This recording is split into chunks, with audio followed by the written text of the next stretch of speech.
è una concezione superficiale e pittoresca di quel pittoresco che io detesto.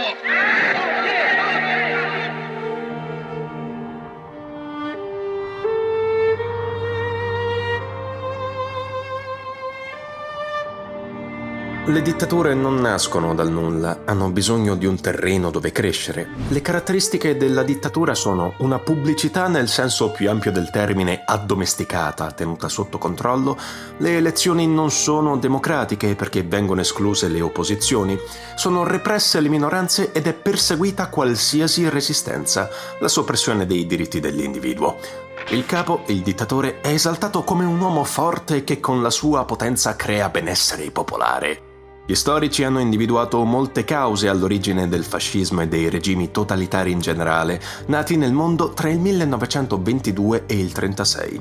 Possiamo sintetizzarle in 6 punti che saranno il centro di questo video, cioè mutamenti sociali, ripercussioni sociali e psicologiche causate dalla Prima Guerra Mondiale, delusione per le conseguenze del trattato di pace dopo la Prima Guerra Mondiale, nuovi conflitti economici, lotte interne per il potere e interruzione della rappresentanza democratica e proporzionale.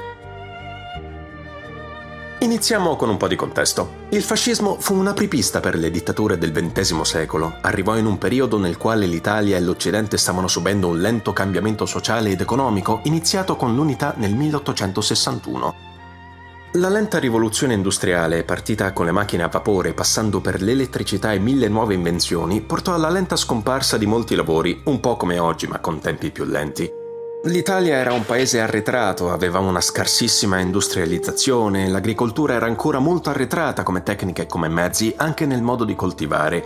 Il raccolto veniva venduto a poco e le tasse erano molto alte. Per esempio, nel 1868 fu introdotta la famosa tassa sul macinato per sanare il bilancio dello Stato, sì, anche qui abbiamo delle similitudini, che provocò proteste soprattutto che durarono per più di un decennio. Vi fu anche la chiusura di molti mulini nel paese. Sì, perché all'epoca si usavano ancora i mulini, giusto per farvi capire come era messa l'Italia. Nel frattempo, essendo ora una nazione, il paese aveva le sue mire espansionistiche e si stava ritagliando il suo posto in Europa e nel mondo con le imprese coloniali. Con la Grande Guerra la nazione si era convinta di contare qualcosa, eravamo dalla parte dei vincitori in fondo, ma le aspettative vennero in parte tradite. Il conflitto aveva impegnato milioni di uomini a combattere al fronte e le donne spesso avevano preso il posto degli uomini in fabbrica e in altri lavori.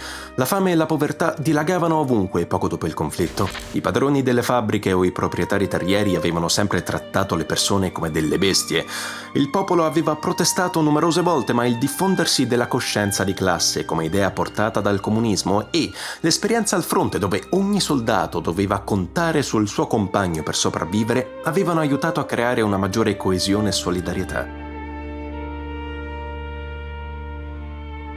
Ci volle poco perché i lavoratori iniziarono degli scioperi di massa coordinati con l'obiettivo di migliorare le proprie condizioni. Fu in questo periodo che nacque il fascismo, nel 1919, durante il cosiddetto Biennio Rosso. Il paese era profondamente diviso. Da una parte la borghesia, anche media e piccola, che vollero la guerra. Una parte di loro si era anche sentita delusa dai trattati di pace, dalla famosa vittoria mutilata. Un'analogia molto usata nella propaganda di alcuni partiti e movimenti. Quei maledetti non ci hanno dato l'Istria e la Dalmazia che ci spettavano, avreste potuto sentire in quegli anni. Dall'altra parte c'erano gli operai e i contadini, il proletariato, insomma. Esso aveva mal sopportato le conseguenze economiche del conflitto e soprattutto non erano ancora stati risolti i gravissimi problemi agrari italiani. Le ripercussioni sociali e psicologiche della guerra, la delusione per le conseguenze delle trattative di pace sono tra le cause della nascita del totalitarismo.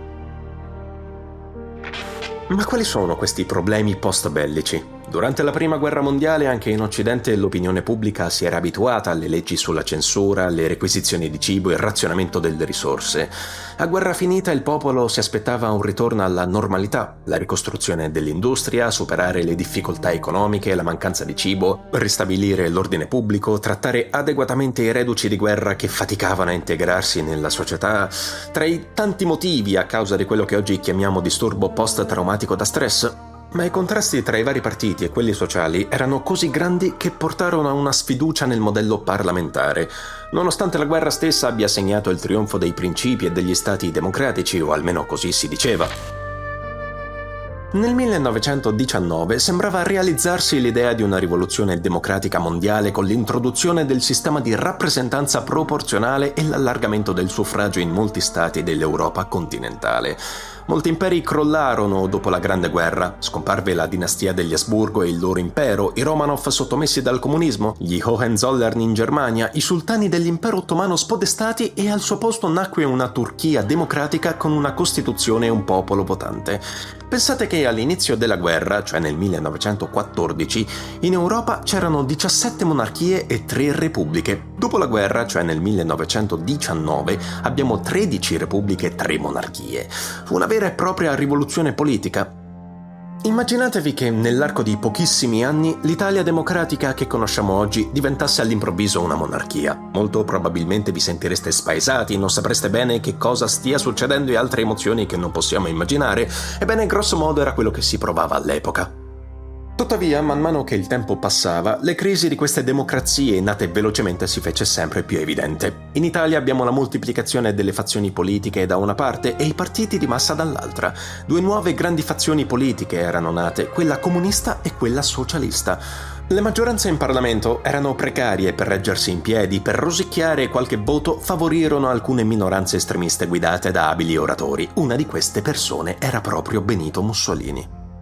Ricordate le caratteristiche che abbiamo detto all'inizio? Tra queste ci furono le lotte interne al potere e l'instabilità politica. Questi problemi esplosero proprio durante il Biennio Rosso. La forza politica dei lavoratori e delle masse che abbiamo appena detto era dovuta anche all'introduzione del voto maschile per tutti i cittadini, prima solo alcuni potevano votare. Questo portò i comunisti e i socialisti nei parlamenti d'Europa, un terribile spettro che le élite temevano profondamente, perché poteva voler dire la fine dell'epoca liberale, lo sconvolgimento della realtà di tutti i giorni. I totalitarismi tolsero questo potere al popolo, togliendo il voto proporzionale, 100 voti sono uguali a un seggio in Parlamento, e introducendo il premio di maggioranza. Occhiolino, occhiolino, vi ricorda nulla? E introducendo le liste elettorali uniche, cioè o votavi fascista o votavi fascista, non avevi scelta.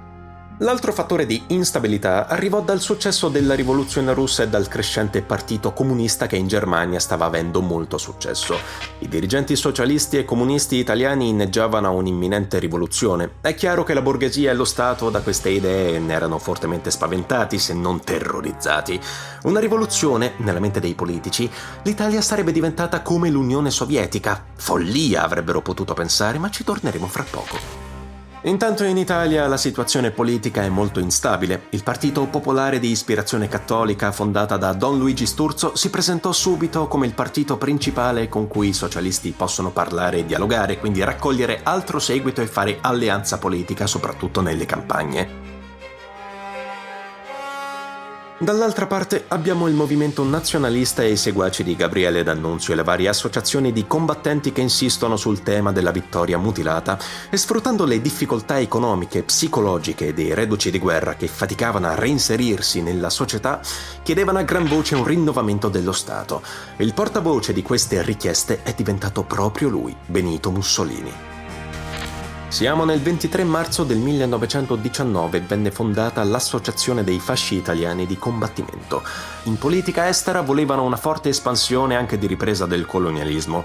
In politica interna erano invece tendenzialmente socialisti. Si voleva una costituente per scrivere una nuova carta, il suffragio universale, la partecipazione dei lavoratori alla direzione delle industrie, un'imposta progressiva sul capitale, il sequestro del profitto di guerra. Il nuovo movimento attira le simpatie dei nazionalisti, chiaramente, ma anche degli industriali che iniziano a finanziare i fasci. Perché nel 1919 ci troviamo ancora nel Biennio Rosso, siamo in un'Italia preda delle rivolte comuniste e degli scioperi proletari davanti alle industrie. Chi aveva il capitale aveva paura del marxismo ed era disposto a tutto pur di cacciare e distruggere quelle masse popolari che chiedevano a gran voce soltanto delle condizioni di vita migliori. Nel mentre infuriavano gli scontri, ci fu un nuovo cambio di governo in Italia e il primo ministro era Nitti, che deve subito fronteggiare tra l'11 e il 12 settembre l'occupazione di Fiume da parte di Gabriele D'Annunzio. La città occupata dagli alleati aveva chiesto di essere annessa all'Italia, ma questo non era ancora avvenuto, quindi decise di prendere un gruppo di uomini arrabbiati qua e là e di marciare sulla città dicendo di averla conquistata. A novembre il governo era costretto a dimettersi di nuovo e indire le elezioni generali. Le prime con il sistema proporzionale, cioè che un voto vale uno. Oggi a noi sembra una cosa scontata, all'epoca non lo era. Le elezioni furono un successo eclatante per i socialisti, il Partito Popolare di Sturzo e un fallimento per i candidati fascisti. Ma la questione di Fiume era destinata a peggiorare la situazione dell'Italia in politica estera e una nuova crisi economica provocò la caduta anche di questo governo. Per risolvere la situazione venne chiamato il vecchio ed esperto Giovanni Giolitti. Era molto vecchio, era lì sulla sua tomba. Comunque, egli aveva un programma di riforme importanti all'interno del paese e di accordi pacifici per la politica estera. Il primo successo arrivò il 19 novembre 1920 con il Trattato di Rapallo, quando Fiume divenne una città libera e insieme a Zara passò all'Italia. Ma i fascisti non erano d'accordo. Anche se avevano chiesto loro stessi questo risultato, non lasciarono la città e il governo era stato costretto a liberarla con l'uso dell'esercito.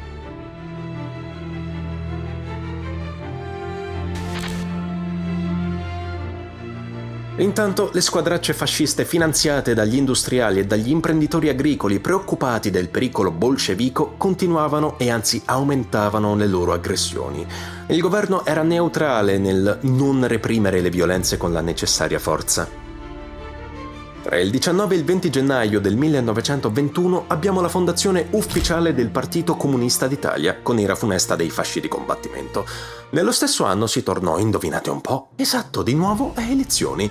Il nuovo governo non fa assolutamente niente. Tutti i patti che erano stati stipulati tra socialisti, comunisti, fascisti e il governo non vennero rispettati da nessuna delle parti. Nel novembre del 1921 i fasci di combattimento si trasformarono nel Partito Nazionale Fascista. La situazione era ancora più disperata e il 1 agosto 1922 i sindacati di tutte le fazioni diedero vita a un gigantesco sciopero generale nazionale. Mussolini lanciò un ultimatum al governo: se non agirà, i fascisti ristabiliranno l'ordine con ogni mezzo necessario. Nell'ottobre dello stesso anno Mussolini cambiò faccia e da socialisteggiante divenne favorevole alla monarchia. Durante un congresso del partito fascista tenutosi a Napoli venne annunciata la marcia su Roma delle camicie nere. Le camicie nere erano proprio il simbolo di chi aderiva al fascismo, ma questo lo racconteremo nel prossimo video.